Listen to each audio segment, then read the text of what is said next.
Nous prenons autorité pour lier tout esprit qui n'est pas de Dieu au nom de Jésus. Nous nous chassons loin d'ici et de tous les endroits où le peuple de Dieu se réuniront pour écouter cette parole.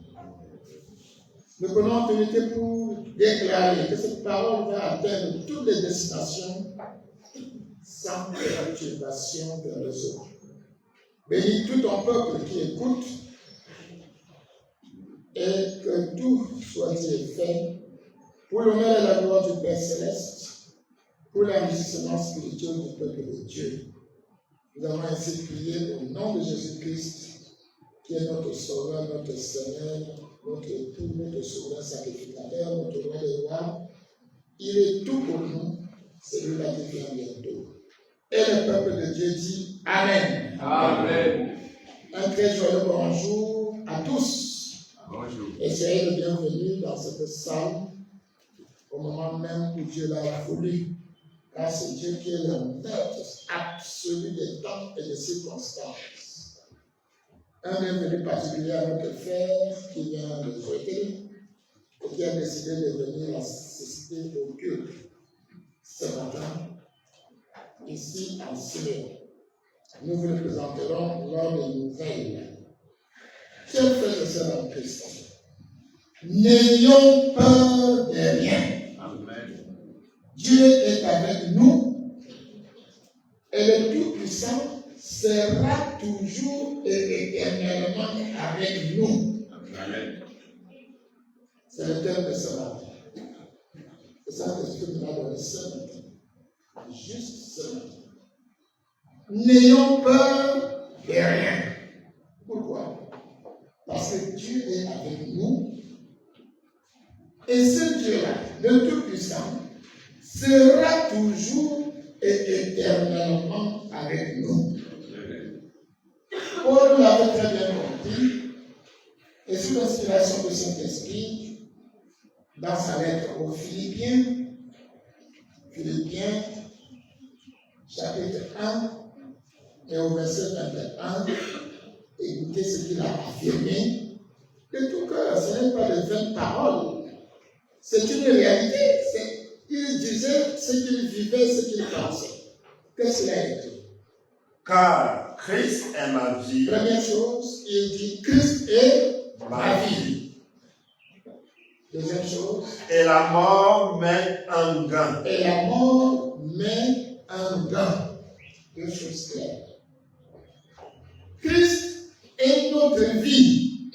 Qu'est-ce que ça veut dire?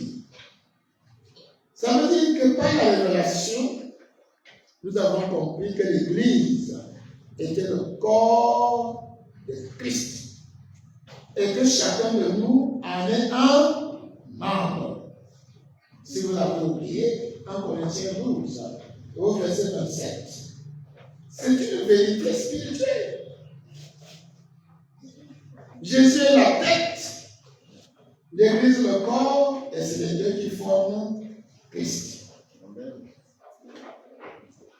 Vous êtes le corps de Christ. Voilà, nous sommes tous le corps de Christ. Et vous êtes ses membres. Chacun pour sa part. Tu es le pied, tu es la main, mais Christ est la tête. Frères et sœurs, si quelqu'un te frappe le pied, il te dit, je ne t'ai pas frappé, j'ai frappé le pied. Est-ce que c'est vrai? Quand il frappe le pied, il frappe qui? C'est lui qui te touche qui? Est-ce que vous comprenez ça? C'est pas. Celui qui te touche Christ. Ce sont des vérités que nous devons vivre. Parfois différentes de la réalité que tu sens seul. Non, tu n'es pas seul.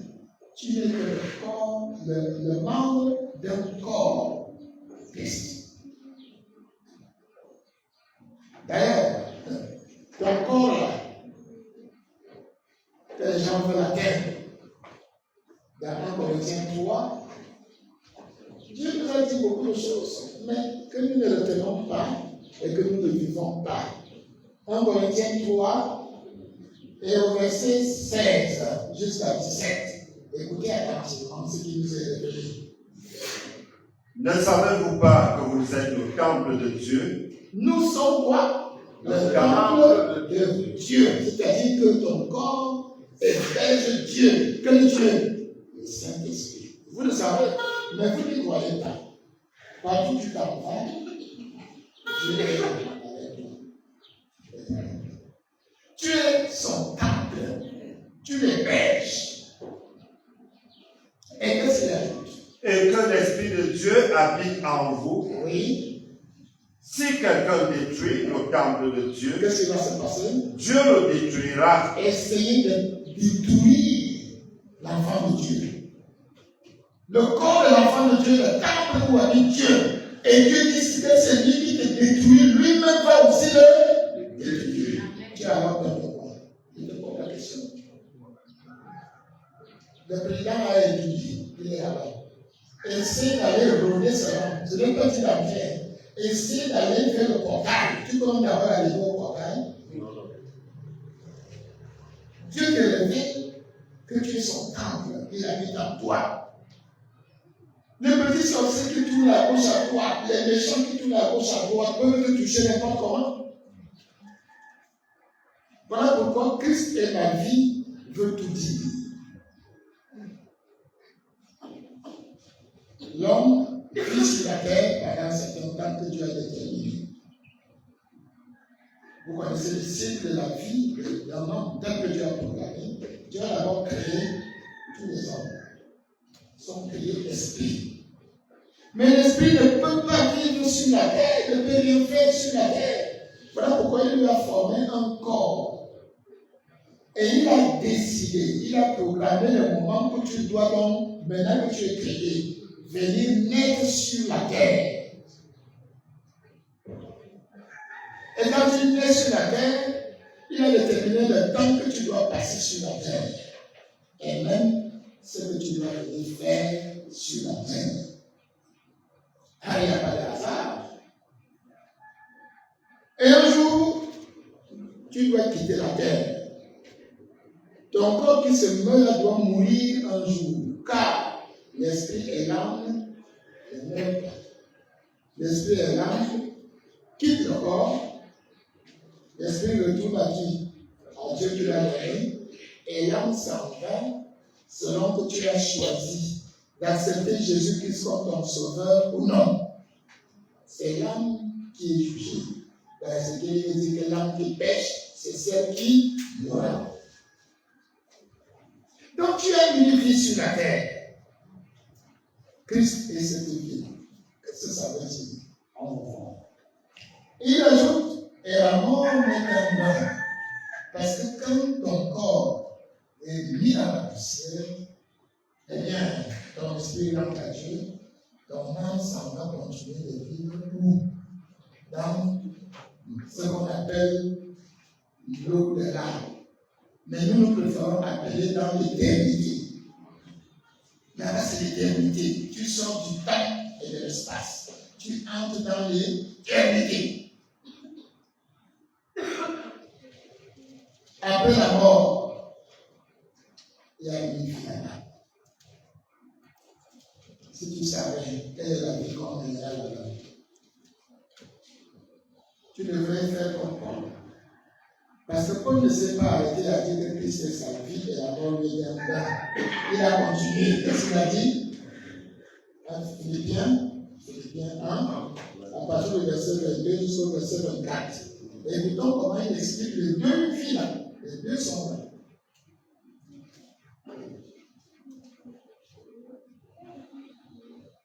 Mais s'il est utile pour mon œuvre que je vive dans la chair, je ne saurais dire ce que je dois préférer.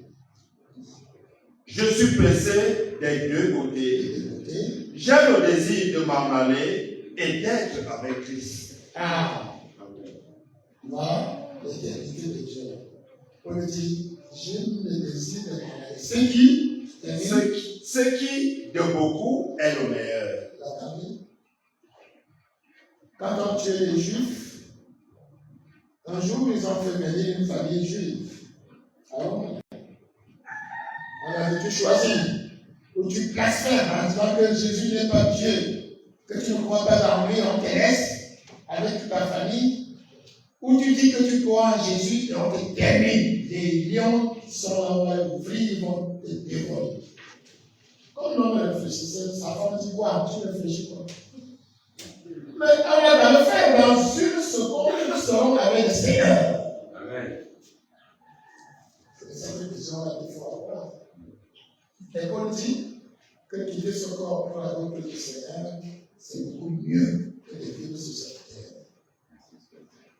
C'est beaucoup mieux. Voilà pourquoi il dit, mais à cause de vous, il est plus nécessaire que je demeure dans la chair.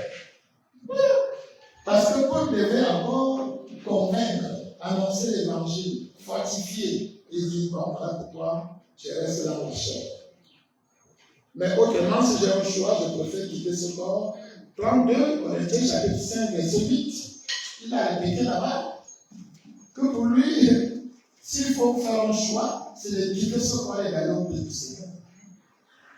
Encore limité, qui souffre, qui est, je ne sais pas.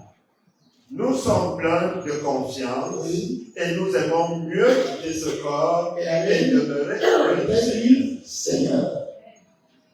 Voilà pourquoi il dit Christ est ma vie et la mort m'est un gain. Mais pour le travail que j'ai encore à faire pour vous, dit-il, voilà pourquoi il faut que je reste encore dans ce corps pour vous édifier, vous conforter, vous révéler les mystères de Dieu. Je fais mienne ces paroles-là. Amen.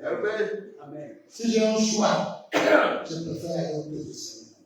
Demeurer là-bas, dans ta combat de choix. Mais il y a l'autre. Il faut que toute ta famille soit également là-bas.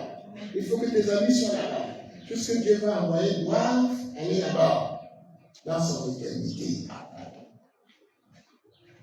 Ce matin donc, nous allons parcourir le dispositif que Dieu a mis en place pour notre protection pendant notre vie sur la terre. Et nous dirons également un mot de ce qui nous attend quand nous quitterons cette terre. Amen. Amen. N'ayez pas peur. N'ayez pas peur. Il y a rien. Pour parler du dispositif que Dieu a mis en place pendant que tu vis sur la terre, il faut prendre le psaume 91. Prends le psaume 91, mon fils. Lis-le. Premier verset. On nous donne le destinataire des paroles de ce psaume. Celui qui demeure sous l'abri du Très-Haut Oui. repose à l'ombre du Tout-Puissant. Voilà le destinataire. Celui qui Demeure sous l'abri du sous Très-Haut l'abri du Très-Haut repose à à l'ombre l'ombre du Tout-Puissant. Est-ce que tu comprends qu'il s'agit de toi? Amen. Parce que Satan a fait croire que l'Ancien Testament, c'est l'Ancienne Alliance. Ça ne nous concerne pas. Faux! La parole de Dieu est éternelle. Il y avait des rites qui étaient dans nos Juifs qui ne nous concernent plus. Les ordonnances charnelles. Tout le reste, c'est Dieu qui parle à l'homme. Ici, de qui s'agit-il? À la vie de Dieu, à son nom. Quand l'ange est venu voir Marie pour lui annoncer la bonne nouvelle de Jésus, il lui a dit que l'enfant que tu vas donner s'appellera Jésus.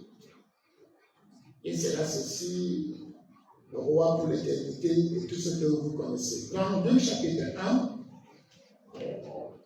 lis à partir du verset 31 jusqu'au verset 35. Écoutez ce que l'ange va révéler à Marie. Et voici, tu deviendras enceinte et tu enfanteras un fils et tu lui donneras le nom de Jésus. Il sera grand et sera appelé fils du Dieu, fils du Très-Haut. Et le Seigneur Dieu lui donnera le trône de David, son père. Oui. Il régnera sur la maison de Jacob éternellement et son règne n'aura pas de fin. Une jeune fille qui attend ça. Mais c'est quoi, moi? Dit à l'ange, comment cela se fera-t-il, puisque je ne connais point d'ange? Voilà la question. Ça va se passer comment? Moi, je ne connais pas l'homme. Il était encore fiancé avec Joseph. Et qu'est-ce que l'ange va lui dire? L'ange lui répondit, à appeler fils de Dieu. Quand tu es né de nouveau, que le Saint-Esprit est venu habiter en toi, tu deviens celui-là qui demeure à l'ombre du Tout-Puissant. Amen. C'est de toi qu'il s'agit dans le psaume 91 au verset 1. C'est toi qui identifies la sacerdoce à toi. Maintenant, reprends ce psaume-là. On va voir ce qui s'adresse à toi et à moi. Je dis à l'Éternel, C'est le verset 2. Reprends notre identité. celui qui demeure sous l'abri du Très-Haut repose à l'ombre du Tout-Puissant. Il faut dire c'est moi. Dites c'est moi. C'est moi, Vous ne vous le connaissez pas là? c'est moi. Après ce que l'ange a dit à Marie, vous le connaissez, non? Amen. En tout cas, sinon c'est moi. C'est moi. Voilà, je demeure. Oui. Je demeure sous l'abri du Très-Haut Sous l'abri du Très-Haut. et je repose à l'ombre du Tout-Puissant. Amen. Amen. Si tu es dans cette position à l'abri, tu as peur de quoi? Je vous pose la question. Et on va nous dire, le verset 2 est une clé. On va nous dire ce qu'il faut faire pour que tout ce qui va suivre se réalise dans ta vie. Qu'est-ce qu'il dit au verset 2?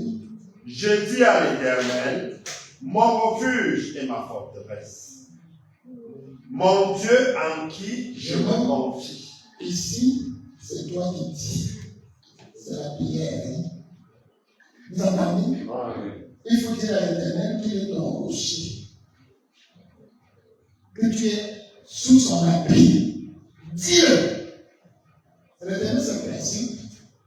Tu as la volonté, il y a une volonté inconditionnelle, c'est-à-dire que ce qu'il veut, il va le faire, quel que soit ce qui se passe, il va le faire. Personne ne peut s'y opposer. Et il y a la volonté conditionnelle qui nécessite ta participation. Dieu veut que tous les hommes soient sauvés. Mais il faut qu'ils acceptent Jésus-Christ comme leur sauveur et Seigneur. Il faut qu'ils croient et qu'ils se fassent baptiser. Si tu ne le fais pas, tu seras sauvé. La volonté de Dieu ne se réalisera pas. Elle est conditionnelle.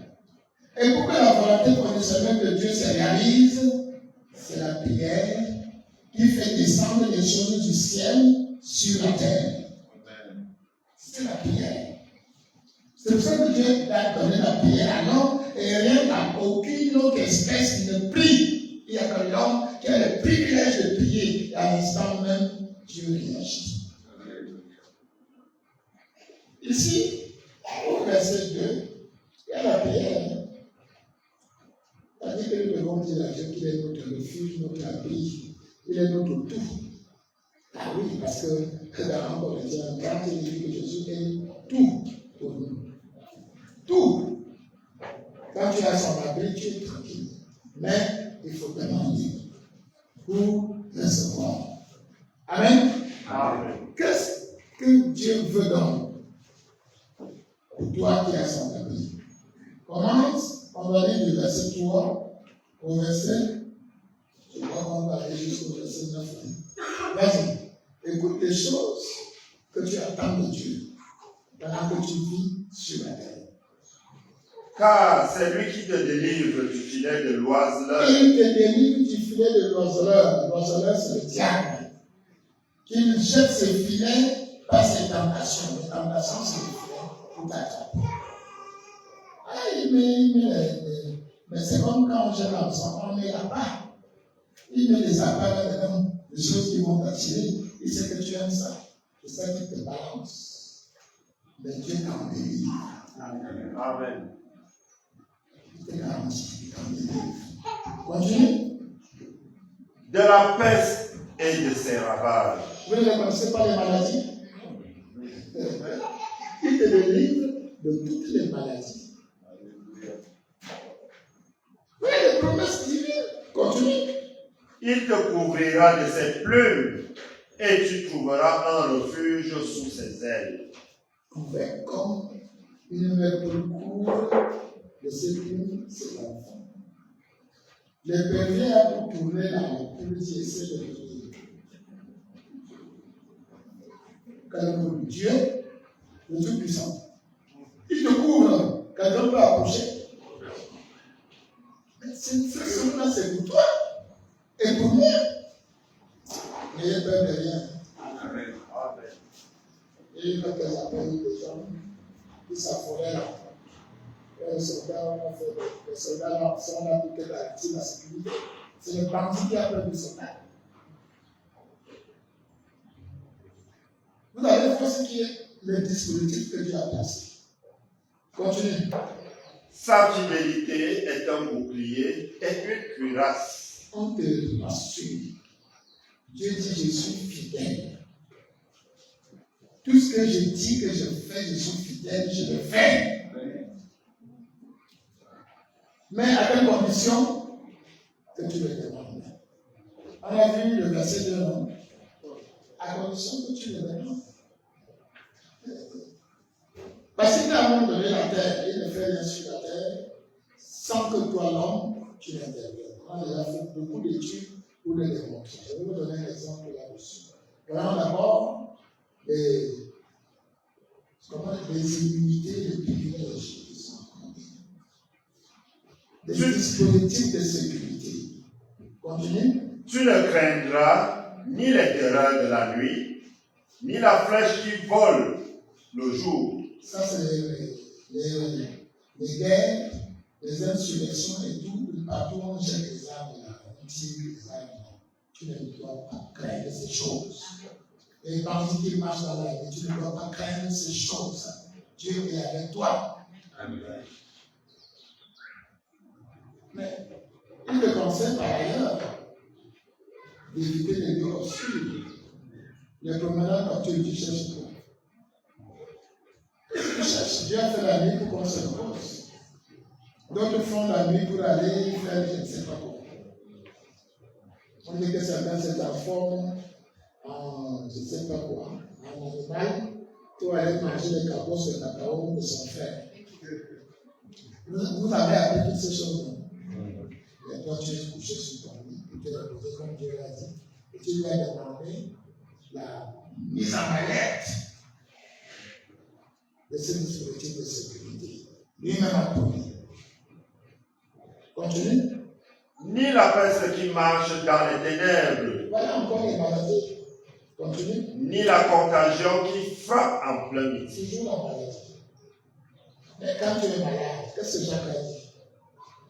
Quand tu es malade, va voir un ancien qui va te prendre d'huile et la prière de la foi sauvera le. S'il a commis le péché, il sera. C'est clair. Dieu est fidèle. Fais-le. Mais chacun de vous a le privilège de s'adresser à Dieu. Arrêtez de fatiguer les pasteurs. Toi-même, Dieu t'aime autant qu'il aime les pasteurs. Et il attend que tu lui parles. Il entend ce qu'il dit. Continue. Que 1000 tombent à ton côté et 10 000 à ta droite, tu ne seras pas atteint. Ce n'est pas la parole de Dieu, non? Vous créez alors. Dites-moi, vous créez, ou bien alors vous niez. Vous êtes incrédule.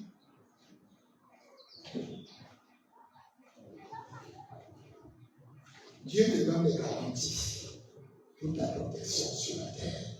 Continue. De tes yeux seulement, tu regarderas et tu verras la rétribution des méchants. Dieu même va s'occuper. Vous savez que Dieu institue des autorités, c'est pour ça, pour te faire vivre dans la sécurité. Voilà pourquoi il dit que celui qui s'oppose à Dieu s'oppose à Dieu qui les a établis. Tu comprends? Dieu est là. Ce n'est pas tout. Écoutez ce qui suit. Le dispositif est renforcé. C'est d'abord le Saint-Esprit lui-même qui vient vivre en toi. Donc, c'est lui qui te met à l'abri du puissant. C'est le Saint-Esprit. Le général en chef de l'armée sur la terre maintenant s'appelle le Saint-Esprit. Saint-Esprit. Continue. Car tu es mon refuge, ô Éternel. Tu fais du très haut ta retraite. Oui, ça c'est toujours l'aspect prière. C'est toi qui reconnais là, qui est ton asile, ta retraite, ta forteresse. Ah, c'est pour ça que j'aime ce son. Éternel, ma forteresse, et mon rocher où je m'arrête, mon bouclier et mon sauveur, ma retraite, mon vrai refuge, mon protecteur qui me libère. Il est quoi? Il est mon libérateur. Quand je dis loué soit mon Dieu, qui me sauve des ennemis. Alléluia. Amen. C'est quoi? C'est la confession de ta bouche. Quand tu chantes ça, est-ce que tu chantes avec le prononcé ou bien tu chantes ça sincèrement de ton cœur? Le dispositif est renforcé. Écoutez la suite. Aucun malheur ne t'arrivera. Écoute bien. Aucun malheur Ne t'arrivera. Continue. Aucun fléau n'approchera de ta tente. Ah. Tu sais que ton corps est à 30. Aucun fléau n'approchera de ta tente. Ta famille aussi. C'est ta tente. Toute ta famille est là. Aucun malheur, aucun fléau. Pourquoi? Car il ordonnera à ses anges de te garder dans toutes tes voies. Qui sont tes gardes-corps? Ses anges. Voilà. Écoutez, seul, tout autour de ma maison, veille les anges pour me garder, empêcher toute attaque de la part des méchants. Que le fois les sorciers n'ont été fessés, battus, roussés, parce qu'ils ont tenté de venir. Est-ce que vous croyez ça? Ah, moi je crois. Et vous savez pourquoi je suis tranquille, soyez aussi tranquille. Vous n'avez pas de quoi. Mais le secret est le même. Pour que les anges interviennent, il faut quoi? Même le là, va au Somme 103, verset 20. Somme 103, verset 20. On ne parle de l'intervention des anges. Comment actionner l'intervention? Bénissez l'Éternel pour ses anges, qui est puissant en force. Toute personne qui a vu un ange attendrir, ils sont puissants. Imagine-toi, grand, avec des ailes, puissant en force. Oui. Et qui exécutait ses ordres. Qui exécute les ordres de Dieu en obéissant à la voix de sa parole. La voix de la parole de Dieu sort de qui? Quand on dit à la voix de sa parole, ce n'est pas que ça vient du ciel. Dieu a déjà caressé sa parole. Maintenant, les anges exécutent ce que Dieu leur a dit de venir faire quand ils entendent la parole sortir de ta bouche. Amen. C'est ça que c'est ce secret qui est là. Les anges obéissent à la voix de la parole de Dieu. Et la parole de Dieu sort par ta voix. Invoquez les anges. Vous entendez le bruit dehors. Invoquez les anges et vous verrez. Est-ce que vous avez la foi? Le juste se livrera par quoi? Sans la foi, il est impossible d'être agréable à écoutez. Nous avons une sécurité à nulle autre pareille. Dieu est à moi. Il me met à son abri. Et les anges font tout. Parce que si c'est la force que Satan va envoyer, ils vont trouver plus fort. Amen. Ils vont trouver plus fort. Mais n'interviendront qu'à la voix que tu sors de ta bouche, basée sur la parole de Dieu. On n'a pas le dispositif des anges. Que sont-ils dedans? Car il a l'honneur. Car il ordonnera à ses anges de te garder dans toutes tes voies. Dans toutes tes voies. Continue. Ils te porteront sur les mains, de peur que ton pied ne heurte contre une pierre. Vous voyez jusqu'où il va intervenir. C'est un obstacle qui te porte. Tu t'adresses immédiatement te déposer tout le monde. Ça dit, il faut avoir la foi et vivre ces choses. Alors tu n'auras plus jamais peur. Continue. Tu marcheras sur le lion et sur l'aspic. Et ici, il nous donne le pouvoir sur Satan et ses ordres de l'enfer. Que ce soit des ennemis angéliques ou humains. Parce que tu as des soldats, des anges déchus, et aussi des hommes qui ont décidé d'être ces soldats et de nous attaquer. Vous venez toujours, vous venez. Et vous venez.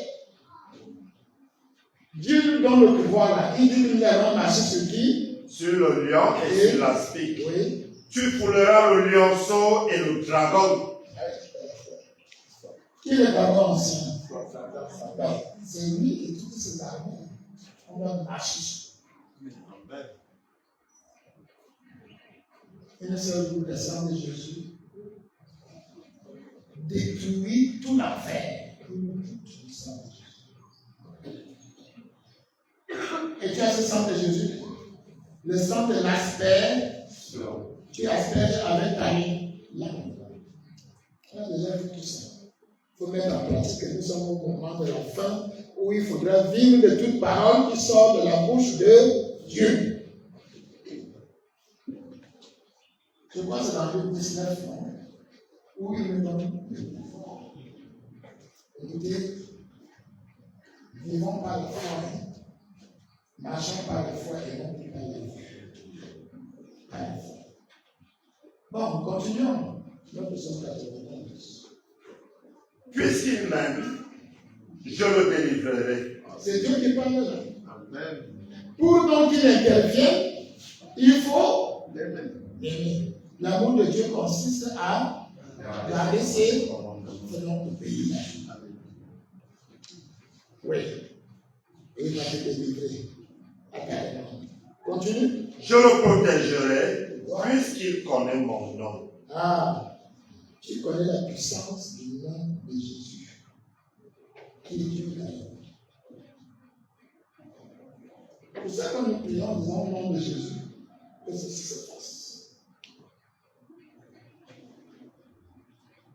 Au nom de Jésus, tout genou doit fléchir. Où? Dans le ciel, sur la terre, sous la terre. Au nom de Jésus. Nous connaissons son nom. Et Dieu promet qu'il va nous protéger et nous délivrer. Parce que nous sommes obéissants à ses voies.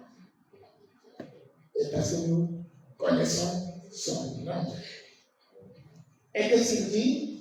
Il m'invoquera et je lui répondrai. Voilà dans la clé du verset 2.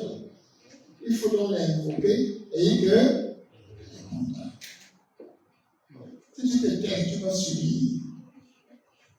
Il faut parler par la prière. Quand tu dis le soir à Dieu de te garantir, il écoute encore. Les anges qui sont là, ils t'écoutent. Et tu dis, ange, comme Dieu l'a dit, empêchez toute attaque de la part des méchants. Exécution immédiate. Ils exécutent les ordres de Dieu à la fois de la parole. Est-ce que vous l'avez bien compris ce matin? Amen. Il va terminer dans le temps. Il m'invoquera, je lui répondrai. Oui. Je serai avec lui dans la détresse. Je le délivrerai et je le glorifierai. Alléluia. Amen. Voilà ton son. Voilà ton dispositif de sécurité. Le Saint-Esprit qui te couvre, qui est Dieu, les anges qui te gardent. Il te suffit, toi, de garder. Un exemple simple. Quand Israël était en esclavage à Babylone, dans Jérémie 29, mais le verset 10, Dieu a fait des promesses. Dieu a dit, après 70 ans, ma volonté est que je vais vous délivrer pour vous l'amener dans votre pays. Et j'ai préparé pour vous une prochaine de paix et non de malheur. Alors, prends-nous Jérémie, lis à partir du verset 10. Ça, c'est un cas pratique. Mais voici ce que dit l'Éternel. Dès que 70 ans seront écoulés pour Babylone, je me souviendrai de vous et j'accomplirai à votre égard ma bonne parole. Vous voyez? Dieu a fait sa promesse et sa volonté. Après 70 ans, il va venir le délivrer. Continue. En vous ramenant dans ce lieu. Donc, il dit, je vais vous prendre et vous l'amener chez vous. Continue. Car je connais les projets que j'ai formés sur vous, dit l'Éternel. Oui. Projet de paix et non de malheur. Alléluia. Amen. Il avait dit ça à son peuple terrestre Israël. Dis la suite.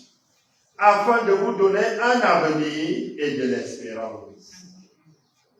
Vous avez un avenir sur la terre et de l'espérance pour les choses qui nous sont réservées dans l'éternité. Amen. Dans le repos éternel.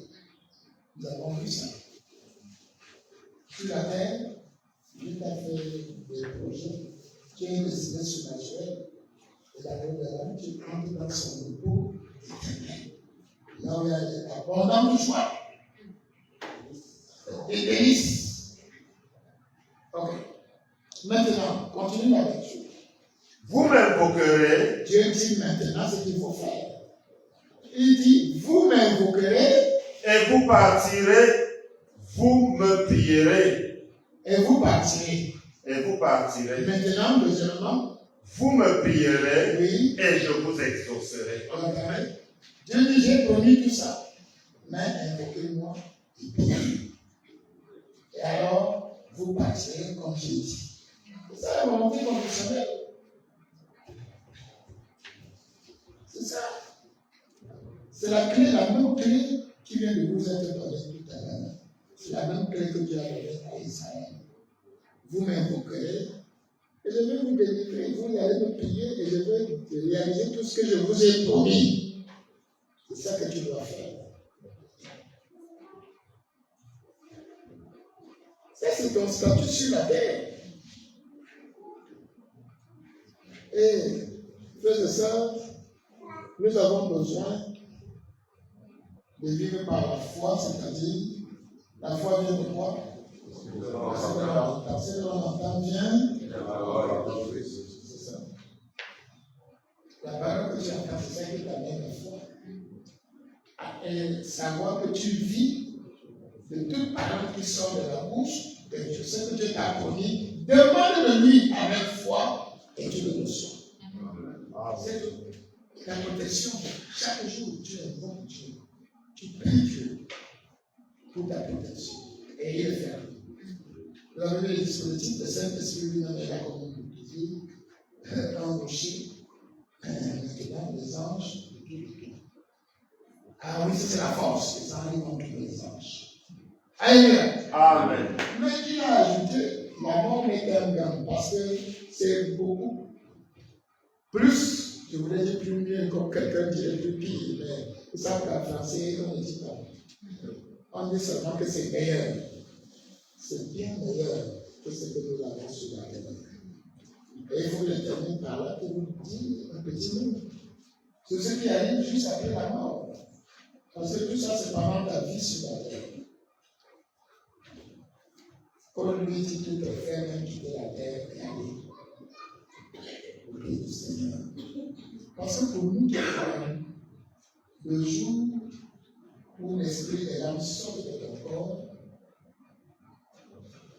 c'est un corps qui reste sur la terre, vide, mort.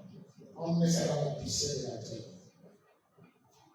Mais c'est ton âme d'abord qui s'en va dans un lieu intermédiaire d'attente. Et Jésus l'a expliqué dans la parabole.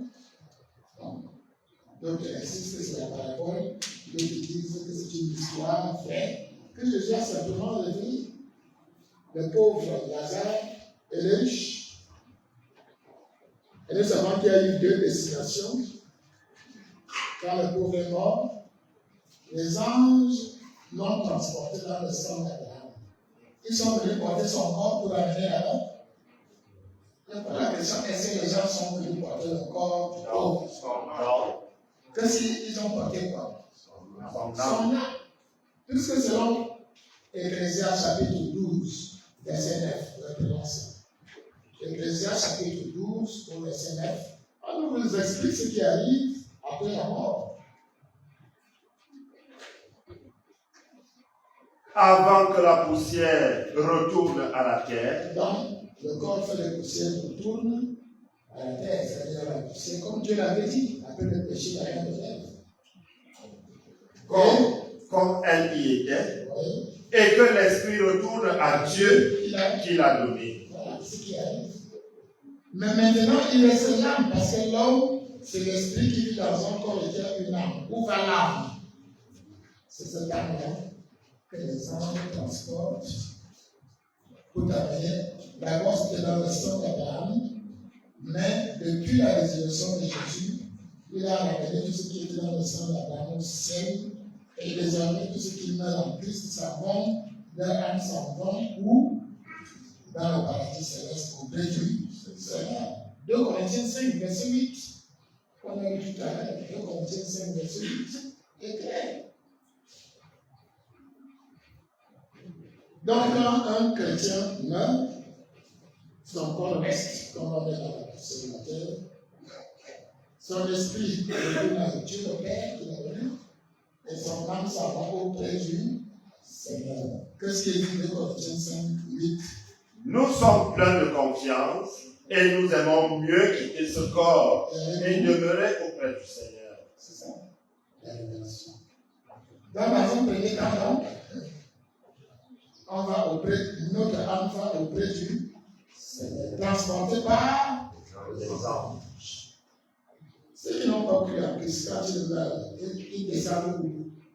Dans les séjours. Lisez l'histoire que Jésus a racontée dans Luc 16. Les deux destinations sont clairement données. Donc, dans le lieu d'attente, attente de quoi? Attente de la résurrection. Dans le lieu d'attente, ce sont les âmes qui vivent là. On n'est pas en paix. Mais on est déjà dans l'éternité de Dieu, paradis céleste. C'est extraordinairement beau à tel enseigne que Paul, que Dieu a fait là-bas. Quand il est revenu, il dit qu'il me manque les mots pour décrire ce que j'ai vu et vous dire ce que j'ai entendu. Ça, c'est la première étape. La première lieu d'attente auprès du Seigneur. Et le jour de l'enlèvement, en Thessaloniciens 4, verset 16, il dit clairement que ce jour-là, encore une fois, Thessaloniciens 4, verset 16. Car le Seigneur lui-même a un signal donné à la voix d'un archange et au son de la trompette de Dieu, descendra du ciel et les morts en Christ ressusciteront premièrement. La résurrection. Ce jour-là, les morts en Christ avaient le corps. Ce sont les corps qui ressuscitent. Les corps ressuscitent glorieux. Il est mort d'un film, il ressuscite plein de force. C'est en Colossiens 15, verset 42-44, qui décrit l'état du corps à la résurrection. Dans ça. Parce que nous devons connaître ces choses et garder et en vivre.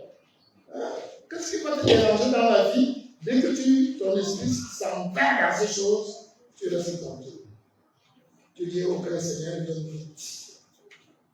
Ainsi en est-il de la résurrection des morts. Oui. Le corps est semé corruptible, il ressuscite incorruptible. Oui. Il est semé méprisable, il ressuscite glorieux. Comme le corps de Jésus à sa résurrection. Glorieux. Continue. Il est semé infime, il ressuscite plein de force. Voilà le corps de la résurrection. Ce jour-là, ils vont ressusciter ces corps-là.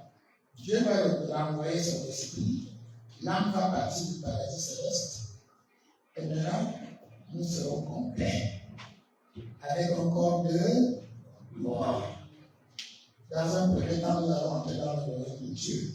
Mais ce n'est pas la finalité. Le royaume qui n'est pas la finalité. On l'a vu pendant la fin du non. Ça ne s'arrête pas là. Quelle est la destination finale?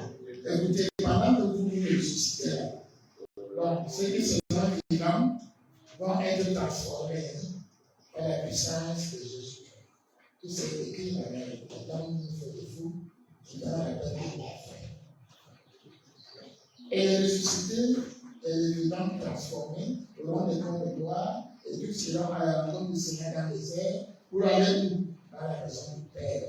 Quand j'ai appelé ce matin, vous préparez une place et je reviens de vous chercher afin que là où je suis, vous soyez aussi. C'est ça. Et après l'enlèvement, Jésus va revenir avec puissance et de grande gloire. Voilà, c'est le verset du jour de l'expiation. Et nous serons sur les chevaux blancs. Ce n'est pas seulement les anges. Et nous verrons là pour régner avec lui pendant 1000 ans. Et on va arriver à la finalité. La finalité, c'est quoi? Le repos éternel. Où? Dans la nouvelle Jérusalem. Apocalypse 21, verset 27, parle de la nouvelle Jérusalem. Et nous montre en train d'y entrer. Et on avait vu que Dieu avait dit à Abraham, Isaac et Jacob que vous n'entrez pas, vous attendez tous les autres pour que tous ensemble vous y entriez. Que vous n'arriviez pas à la perfection avant eux. C'est le message, nous sommes la dernière génération. Nous sommes la dernière génération. Alors, dans le Nouvelle Jérusalem, ils sont entrés. Qu'est-ce qui est dit? Verset 27. Il n'entrera chez elle rien de souillé, ni personne qui se livre à l'abomination et au mensonge. Il n'entrera que ceux qui sont écrits dans le livre de vie de la vie. Donc, elle avait fait toute une étude sur le livre de vie. C'est ça notre destinée finale et éternelle. Dans la Nouvelle Jérusalem, pour régner pendant l'éternité sur tout l'univers. Alors, c'est pour ça que Paul dit, mais vraiment, maintenant, parce que tu te sépares définitivement des tribulations que Satan crée sur cette terre. Fini les douleurs, fini les souffrances, mais dis un peu ce qui va là-bas, dans le Jérusalem, au verset 4, comme tu as toujours l'Apocalypse. Regarde le verset 4. Il essuiera toute larme de leurs yeux, et la mort ne sera plus. Il n'y aura plus ni deuil, ni cri, ni douleur, car les premières choses ont disparu. Vous entendez? C'est ça la bonne nouvelle. C'est ça qu'il faut comprendre. Tu as peur de quoi? Par contre, ceux qui se fichent pas mal de l'évangile de Jésus-Christ, quand ils meurent, ils ne vont ressusciter qu'après les 1000 ans pour aller devant le grand trône au jugement. Apocalypse 11 décrit cette deuxième résurrection. Ceux qui ont pu comparer à la première résurrection. Et écoutez, quand ils vont en jugement, leur sort éternel est décidé là-bas. Verset 15 Apocalypse 11. Quiconque ne fut pas trouvé écrit dans le livre de vie fut jeté dans les temps de feu. Les temps de feu pour le châtiment éternel. Écoutez, c'est Jésus le juge. On va voir ce que Jésus nous a révélé par rapport à notre destinée finale. Il en a parlé, et c'est à partir de la résurrection qu'on entre véritablement à notre place. À partir de la résurrection. Il a parlé de ces deux résurrections, Jean 5, verset 29. Jean 5, verset 29.